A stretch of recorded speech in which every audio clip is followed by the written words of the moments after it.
Hi good evening everybody. समझ में नहीं आ रहा था कैसे शुरू करूं, फिर सोचा शुरू करते हैं, खुद शुरू हो जाएगा। कई दिनों से सोच रहा था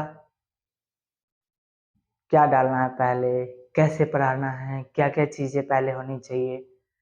ऑनलाइन का कभी अनुभव भी नहीं है तो काफ़ी कन्फ्यूजन थी, इसलिए मैंने थोड़ा ज़्यादा टाइम ले लिया। मैं फेसबुक पे आकर के आप लोग को बताया था, कई लोग मुझे मैसेज कर रहे थे कि सर कब क्लास शुरू करेंगे, कब क्लास शुरू करेंगे। तो बस शुरू करते हैं, खुद ही चीज़ें सही होने लग जाएगी। आप लोग भी बताइएगा कि आपके लिए यूज़फुल है कि नहीं। अगर यूज़फुल लगेगा, बेनिफिशियल होगा तो इसको आगे बढ़ाएंगे, और अगर उसमें कुछ सुधार की ज़रूरत होगी तो वो भी बताइएगा, तो ये भी करेंगे। क्लास को हम दो तरीके से लेके चलेंगे। एक स्पोकन सीखना जो चाहते हैं, जिनका इंग्लिश ग्रामर तो सही होता है, वोकैबुलरी भी सही होता है, लेकिन वो इंग्लिश बोलने में उनको प्रॉब्लम होती है। खास करके हमारा यूपी, बिहार, झारखंड, इन जगहों के जो बच्चे हैं, उनको इंग्लिश स्पोकन में बहुत दिक्कत होती है। और ये सब ऐसे जगह है जहाँ से लोग बहुत मेहनती होते हैं, इनके बाकी चीज़ें बहुत अच्छा होता है। ग्रामर पे तो पूरा क्लच बना लेते हैं, अच्छा नॉलेज होती है, बट वो बोल नहीं पाते। मुझे बोलते हैं सर कैसे करें, तो उन लोगों के लिए अब बेनिफिशियल होगा, मैं बताऊंगा कि कैसे करना है। फिर आपको पता चलेगा कि इंग्लिश बोलना कितना मतलब आसान है। तो इंग्लिश बोलना, इंग्लिश पढ़ना, इंग्लिश लिखना, ये सारी चीज़ें हमें क्यों सीखना है? सबसे पहली बात ये है, we live in India, our first language should be Hindi, that is all we have, and we have hundreds and thousands of languages, local languages, तो फिर हमें इंग्लिश की क्या जरूरत है? तो कोई भी भाषा खराब नहीं है। हम एक और भाषा, हम सैकड़ों भाषा को अपने देश में सीखते हैं, और हर व्यक्ति दो तीन भाषा बोल ही लेता है। अपना जो लोकल डायलेक्ट है वो बोल लेता है, हिंदी बोल लेता है, एक दो और भाषा बोल लेता है। तो इंग्लिश भी सीख लेने में क्या दिक्कत है? लेकिन इंग्लिश इतना खास क्यों? तो इंग्लिश इतना खास इसलिए है क्योंकि आज भी हमारे देश में जो सरकारी कामकाज होता है, प्रोफेशनल चीज़ें होती है, या प्राइवेट प्लेसेस पे भी देखेंगे, डॉक्यूमेंटेशन जो भी है, तो ज़्यादातर जगहों पे इंग्लिश में ही होती है। Another thing is that world is getting globalised. तो वसुधैव कुटुंबकम वाली बात है कि दुनिया एक फैमिली हो गई है, तो हमें कम्युनिकेट करना पड़ता है। कई बार हम सोशल मीडिया पे and other ways we have to communicate with people across the world. तो हमें अगर लैंग्वेज आता है तो ये जॉब अपॉर्चुनिटी तो हमें देता ही है, हमारे लेवल ऑफ अंडरस्टैंडिंग को भी बढ़ा देता है, और दूसरे लैंग्वेजेस को सीखने के लिए भी कई बार इंग्लिश हमारे लिए मीडिएटर का काम करता है। तो इंग्लिश सीखना कुछ गलत नहीं है। हाँ, ये नहीं होनी चाहिए कि हम इंग्लिश सीख ले तो हम हिंदी का अपमान करें, हम अपनी भाषा पंजाबी का अपमान करें, हम बंगाली का अपमान करें, हम गुजराती का अपमान करें, हम भोजपुरी का अपमान करें, हम बजी का अपमान करें, हम मगही का अपमान करें, हम अवधी का अपमान करें। ऐसा नहीं, हमारा जो लोकल भाषा है उसको सम्मान करनी चाहिए, वो हमारी मातृभाषा है, उसको सम्मान करना चाहिए, वो भी हमें आना चाहिए। हमें हिंदी भी आनी चाहिए, हमारी राज्य भाषा हिंदी है, आनी चाहिए, और साथ में इंग्लिश भी आए तो इसमें क्या गलत है? ये सही है कि आप प्राइवेट सेक्टर में जाओ या गवर्नमेंट सेक्टर में जाओ, ये अच्छी बात है या बुरी बात है, ये बाद का चीज है, लेकिन ये दिस इज अ फैक्ट कि हमें इंग्लिश न आने से दिक्कत होती है। तो हम लोग जो इंग्लिश सीखेंगे वो ये माइंड में रखें कि हमें जॉब अपॉर्चुनिटीज का ज्यादा स्कोप बन जाएगा अगर हम इंग्लिश सीख लेंगे तो। ये मेन हमारा फोकस होगा। क्योंकि वीडियो है तो ज़्यादा लंबा टाइम नहीं लेंगे इस पे, बस ये है कि हमें स्कोप बढ़ जाएगा जॉब के लिए, और हमारी थोड़ी सी जो एरिया ऑफ कम्युनिकेशन है वो बढ़ जाएगा। हम अदर पीपल से भी अक्रॉस द वर्ल्ड हम कनेक्ट हो पाएंगे, और ये हमें हेल्प करेगा, आम जिंदगी में भी ये हेल्प करेगा। और बाकी अलग अलग किसी किसी को अपने फ्रेंड को इम्प्रेस करना भी होता है। आजकल देखेंगे तो किसी को इम्प्रेस करने के लिए भी इंग्लिश वर्ड लैंग्वेज लोग यूज़ करते हैं। तो सबका अपना अपना यूटिलिटी हो सकते हैं। आपके लिए किस प्रकार से इसका यूटिलिटी है, आप बताइएगा कमेंट में। और आगे देखते हैं। अभी हम ये बात कर रहे थे व्हाई इंग्लिश, अब आगे देखेंगे हाउ इंग्लिश। तो इंग्लिश कैसे सीखें, ये सवाल है। इंग्लिश सीखने के लिए हमें सबसे पहले तो ये माइंड से निकाल देना होगा कि हम इंग्लिश सीखें तो इंग्लिश बोलते समय हर बार इंग्लिश भाषा का ही प्रयोग करेंगे, ये दिमाग से निकाल दीजिए। हम इंग्लिश बोल रहे हैं, उसमें हिंदी भाषा का प्रयोग कर सकते हैं। हम हिंदी बोलते समय इंग्लिश वर्ड्स को प्रयोग करते हैं, वैसे ही हम इंग्लिश बोलते समय हिंदी शब्दों का प्रयोग कर सकते हैं। और एट द बिगिनिंग हमें 60% हिंदी, 40% इंग्लिश यूज करना चाहिए। नॉर्मली हिंदी बोलते समय हम लोग कम से कम 10% वर्ड्स हिंदी इंग्लिश का यूज करते हैं जब हम हिंदी बोल रहे होते हैं। तो हम अपने बोलचाल की भाषा में बिना इंग्लिश शब्द का यूज किए बगैर हम हिंदी नहीं बोल पाते हैं, और प्राउडली अपनी हिंदी भाषा में इंग्लिश शब्दों का प्रयोग करते हैं। जैसे अपने बच्चों को बोलते हैं, बेटा टॉय लेके आ जाओ, बेटा ब्रेड खा लो, बेटा राइस खा लो, बेटा मिल्क ड्रिंक कर लो, ऐसे बोलते हैं। तो उसी चीज को हम इंग्लिश बोलते समय क्यों नहीं यूज कर सकते? We can use at several places. If we don't have that word exactly word to use, हम क्यों नहीं उसको हिंदी वर्ड प्लेस कर दे उस जगह पे? And it is quite possible. Gradually, in English, learning is a gradual process. We can speak simple English. Below that, we can speak only English. That is nothing. That is rubbish. Only speak anything without any grammar. Like, I wake up in the morning, I brush, cooking, eating, ready, I get ready, I take my clothes, putting iron, putting on cloth and go to office. ऐसे मैंने बोला, बातें आपको समझ में आई होगी, लेकिन इसमें कोई भी मैंने कंप्लीट सेंटेंस यूज नहीं किया। I just used words to start speaking in the words. Words को जोड़ के हम बाद में सेंटेंस बनाने लग जाएंगे जब हम ग्रामर पढ़ेंगे। और हमें इंग्लिश के इतने सारे वर्ड्स पता है कि हम इंग्लिश बोल सकते हैं without learning grammar. You can speak English right from right now. कुछ भी सीखने की जरूरत नहीं है। Use only words. Don't make complex sentences. What the need of making complex sentences? हमें complex sentence बनाने की क्या जरूरत है? Use word like the baby speaks.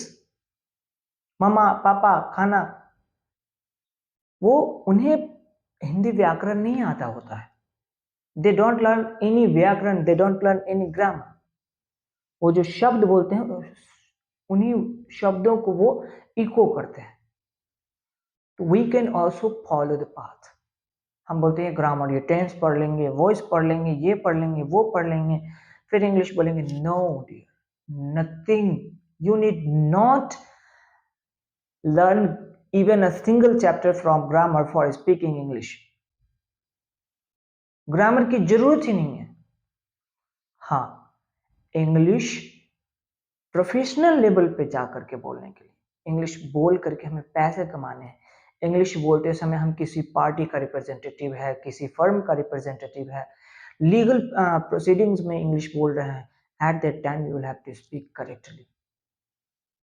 उस समय आपको सही भाषा बोलनी पड़ेगी, क्योंकि वहां अगर आप गलत बोल दिए, गलत लिख दिए, तो उसका मीनिंग कुछ और हो सकता है। तो प्रोफेशनल बनने के लिए आपको करेक्ट इंग्लिश बोलने होंगे, और परफेक्ट तो कोई नहीं होता है। मैं मानता हूं कि मैं 50-60% सही इंग्लिश बोलता हूं। मैं आपको 40% भी सिखा दूं तो बाकी आप धीरे धीरे सीख लेना। आई डोंट स्पीक 100% इंग्लिश, उसकी जरूरत भी नहीं है, मेरे काम चल जाती है। आपकी भी काम चल जाए, आपको थोड़ी सी एक जॉब चाहिए कहीं प्राइवेट सेक्टर में या गवर्नमेंट सेक्टर में, यू नीड अ जॉब, आप उसको गेन कर लो, मैं इतना सिखा दूंगा। उससे ज्यादा तो अंग्रेजी भी नहीं जानते हैं वो लोग भी। जरूर नहीं कि वो करेक्ट ग्रामर यूज करते हैं। जैसे कि हम लोग हिंदी बोलते हैं तो वी डोंट यूज ग्रामर, हम लोग ग्रामेटिकली इनकरेक्ट सेंटेंस बोलते हैं, they also use incorrect sentences. तो उतना ज्यादा हाइपर होने की जरूरत नहीं है इन चीजों के मामले में। हमें उतना सीख लेना है जिससे कि हम इंग्लिश बोल दें, किसी इंटरव्यू में कम्युनिकेट कर लें। अब तो गवर्नमेंट सेक्टर में धीरे धीरे इंग्लिश की यूटिलिटी धीरे धीरे कम करने की कोशिश की जा रही है, फिर भी प्राइवेट सेक्टर में अभी भी जरूरी होती है। They will think you the first impression will bring if you speak in English। तो जरूरी होती है, तो हम सिंपल लेवल से शुरू करें, बस ओनली स्टार्ट। जैसे पानी में जंप लगाते हैं और हाथ पांव मारने लगते हैं, बाद में सीखते हैं। तो हम वर्ड बोलना, come, go, sit, shut up, okay, no problem, तो ऐसे बोलिए। Don't speak sentences, no no no problem, you can do whatever you want, yes you are free to go anywhere, ऐसे बोलने की कोई जरूरत नहीं। गो, कम, oh of course why you are asking, you may come, ऐसे बोलने की क्या जरूरत है, बोलो कम। हमें उतना नहीं आता है, हम बोलेंगे कम, sit, eat, speak like this, make a friend and talk with him or her, anyone। तो ऐसे हम इंग्लिश सीख सकते हैं। हाउ इंग्लिश, इस हाउ का आंसर कंप्लीट नहीं है, क्योंकि हाउ इंग्लिश पे ही क्लास चलेगा। हम आगे जो भी क्लासेस अटेंड करेंगे वो हाउ इंग्लिश पे ही होगा, क्योंकि हम कैसे सीखे वो जान जाएंगे, तो हम सीख जाएंगे। I can assure you that you will hardly get a teacher who can teach you English as easily as I can। You will hardly get, as I have, you can say, confidence। Easy भाषा में English सीखना मुझे लगता है कि आसान, मतलब हम लोग कर पाएंगे। तो अब थोड़ा सा हम लोग डीपली इस पे जाएंगे। अब हम लोग इंग्लिश को सीखना शुरू करेंगे। तो जैसा मैंने बताया था, पूरा बेसिक से शुरू करेंगे। ये सारी चीज आप पढ़े हैं, कंफर्म आप लोग पढ़े हुए हैं, लेकिन उनको हम रिपीट कर रहे हैं, थोड़ा रिवीजन कर रहे हैं, ताकि एक तरीके से जीपीएस माइंड में सेट हो जाए, हमें पर्पस समझ में आए कि हम पार्ट्स ऑफ स्पीच क्यों पढ़ते हैं, टेंस क्यों पढ़ते हैं, वॉइस क्यों पढ़ते हैं, पार्ट्स ऑफ स्पीच होता क्या है। क्योंकि इंग्लिश एक लैंग्वेज है, तो लैंग्वेज और बाकी के सब्जेक्ट में डिफरेंस होता है।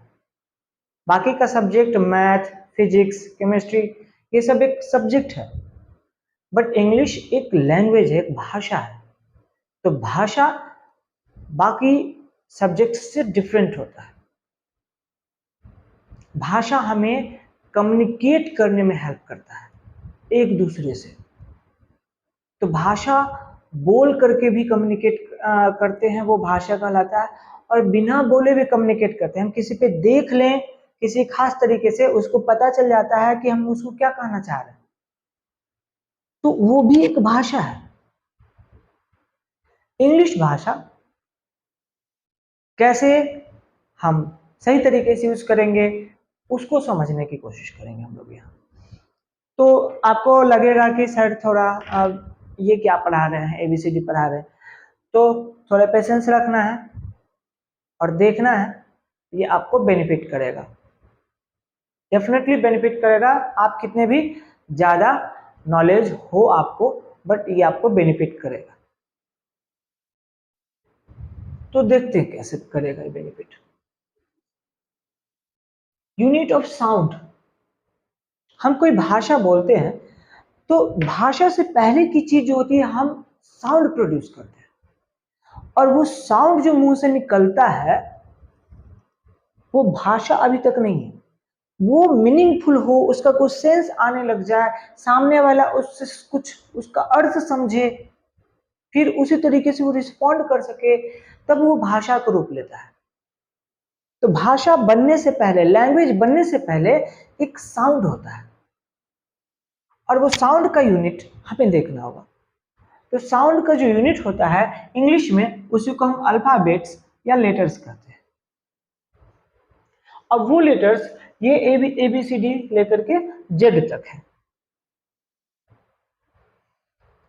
इन लेटर्स को हम कैटेगराइज कर सकते हैं। कैटेगराइज करने की जरूरत क्यों है? कैटेगराइज करने की जरूरत हमें भाषा लर्निंग को आसान बनाना है, और कोई जरूरत नहीं।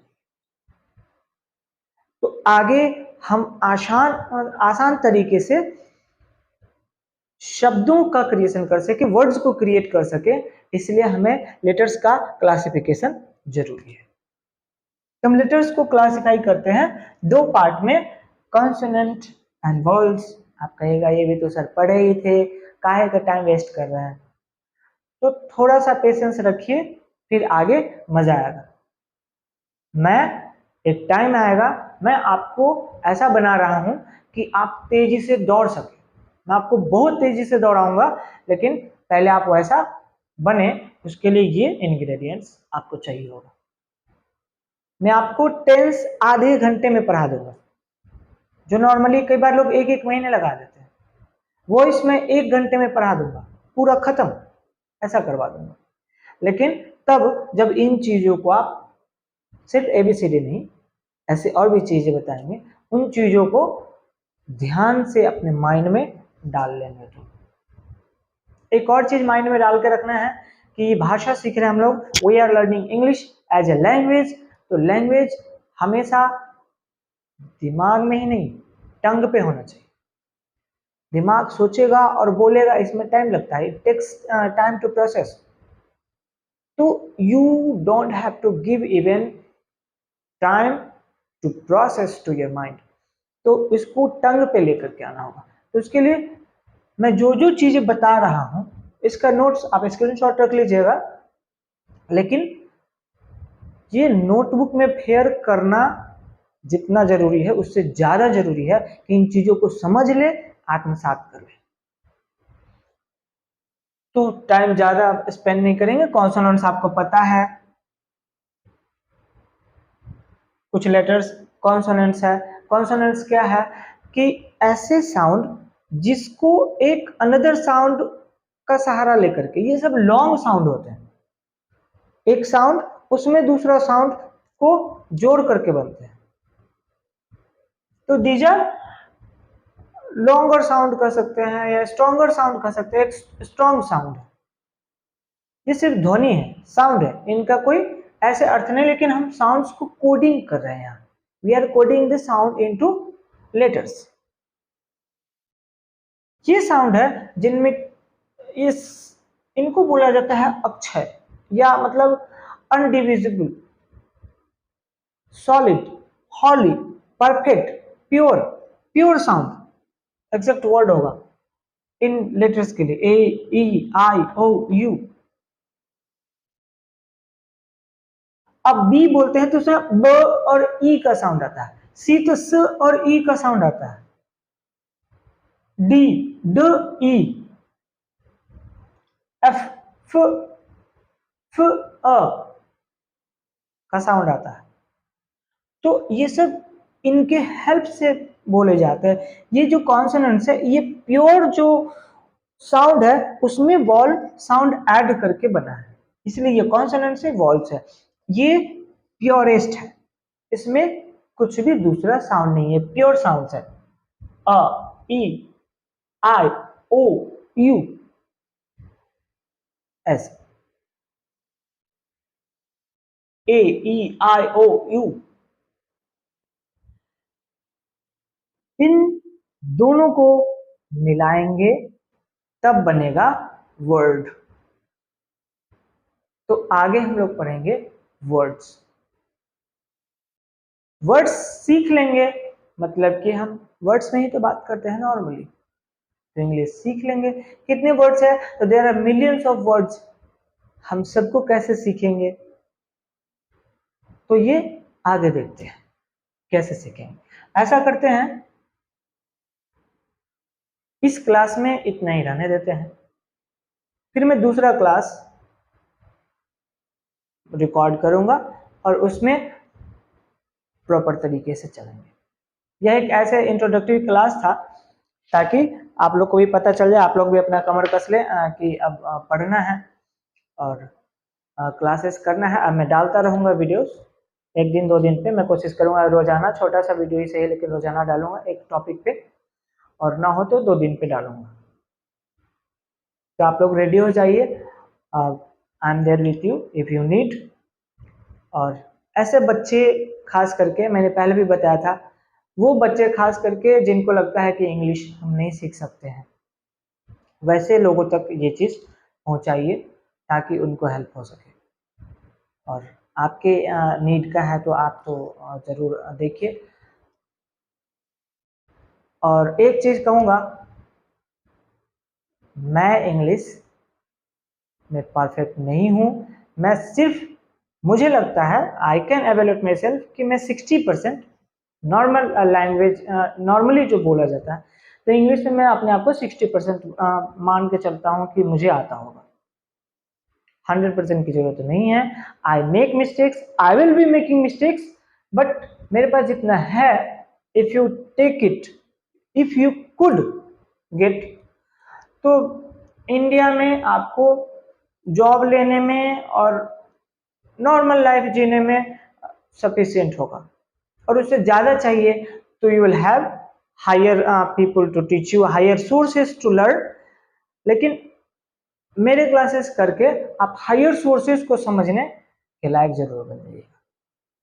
तो that is all for today, will be having another class on word. Word मतलब लैंग्वेज का यूनिट कल से शुरू होगा। ये साउंड का यूनिट था, अब मैं लैंग्वेज की यूनिट में जाऊंगा। So from tomorrow we're coming to unit of language, means we'll be taking step into the area of language. So thank you for being with me, and hope you will be continuing with me. This is all for you all. जैसा आपको लगे आप response देना, और जो लोग मेरे से पर्सनली कनेक्टेड हैं वो हमें कॉल कर सकते हैं। आपके पास मेरा नंबर है, आप मुझे कॉल कीजिएगा। कोई डाउट हो तो आप पूछिएगा, कमेंट में भी डाल दीजिएगा, मुझे टाइम होगा तो मैं आपको पर्सनली रिस्पॉन्ड करूंगा उस क्वेश्चन पे। और ऐसे कोई दूसरा भी डाउट होगा तो आप मेरे से पूछिएगा, मुझे नॉलेज होगा तो मैं बताऊंगा, नॉलेज नहीं होगा तो मैं अदर सोर्सेज से अंडरस्टैंड करके उसको गेन करके मैं आपको बताऊंगा। थैंक यू, बाय बाय, फिर मिलते हैं।